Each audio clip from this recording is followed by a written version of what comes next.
Welcome to the channel. My name is Matthias. Today we're going to talk about ForceWorks, issue 19, War Machine, issue 22. Both part of the Crossing crossover. That sounded really redundant, but that's the way it is. Also, both issues compiled in the same Spanish edition that randomly just popped up while I was going through my collection. Now, the Crossing as a story, I've mentioned previously that it's really, really bad. At moments, it's so bad that it's fascinating. It tried way too hard to be hardcore, edgy. This story single-handedly destroys the character of Tony Stark. Also, there are so many bad 90s storytelling tropes here. So without further ado, let's get into this beautiful disaster. So in the previous part of the story, it was revealed that Iron Man was the secret enforcer to Kang. He is making his big move to destroy once and for all the Avengers. His lover, who is Mantis at this moment, also really wants to kill all the Avengers. I'm not sure why she's so bent out of shape with her old teammates.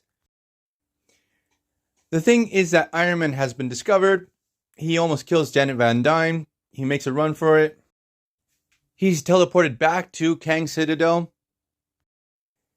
And we get this interaction between Kang and Stark where it seems that they have been working together for a while now. Later on, it's established that Iron Man was actually brainwashed by Kang and he was under mind control. And he swore that he was never going to be mind controlled again. And then we get the Axis crossover that after the Crossing is the second worst crossover in Marvel history, where he was mind controlled by the Red Skull. So let's get back to the story. So Tony needs to cover his tracks. He goes back to the headquarters of ForceWorks. Then he crosses paths with this character called Amanda Chaney, who actually confronts him over the fact that he's using technology from the future and how did he get his hands on that. Obviously, for what I mentioned earlier, duh, it's Kang. The thing is that Tony totally flips out with this lady who, as a character, I don't know who she is. I guess she's a supporting character in the Iron Man series. And he straight up kills her in cold blood. While all this is going down, the members of ForceWorks also get the lowdown that Tony Stark has been corrupted. Which earlier in this crossover, he tried to set up Hawkeye for a murder that Tony actually committed. So it happens the team tries to get back to their base, but War Machine, Rhodey, gets ahead of them.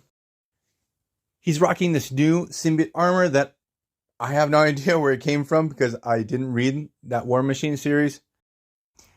The thing is that it's super 90s, but aesthetically I think it's pretty cool. Now, while all this is going down, the story cuts to Scarlet Witch, Moonraker, and Spider-Woman. And we get one of the most contrived origins to any character in the history of Marvel with Moonraker. They have gone to Vietnam to try to find the priests of Pama who are tied to the character of Mantis to see what happened to her. To find out why she has become evil and started to work with Kang. It seems that Moonraker and Spider-Woman were sort of a thing.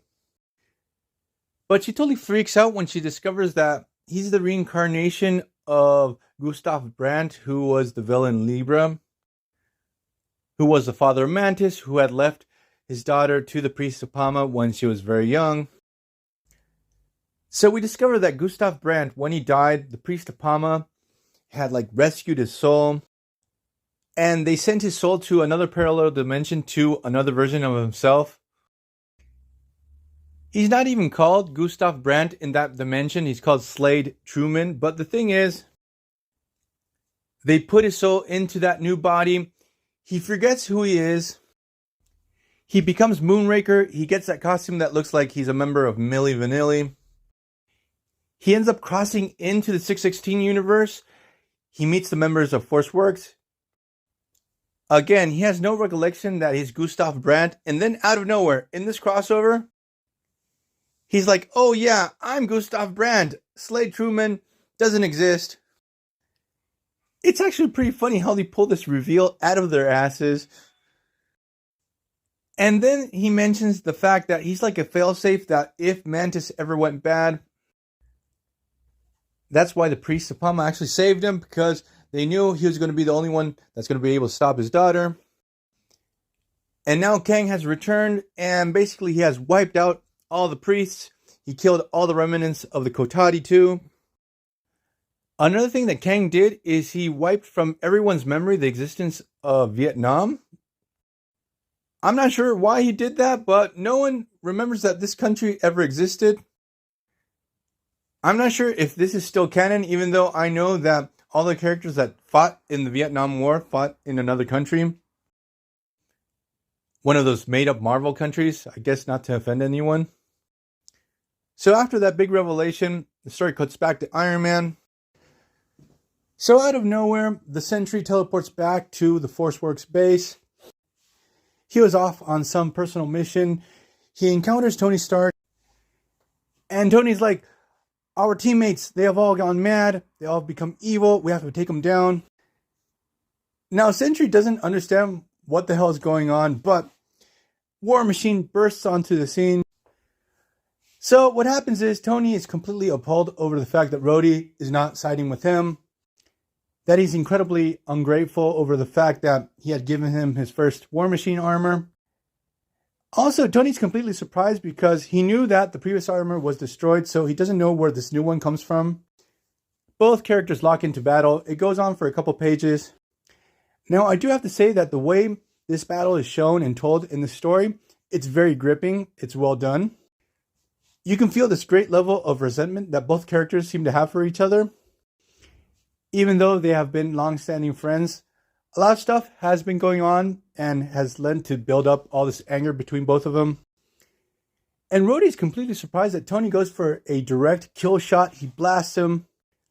The repulsor blast goes right through him, and he survives thanks to the armor. So what happens is Tony Stark hightails it out of there. Force Works arrives, but Tony, before he left, he activated Plato, who was the artificial intelligence of the base. And now it starts attacking the team, and that's how this issue ends. So I'm going to leave this video here. I hope you guys liked it. See you guys next time. Bye.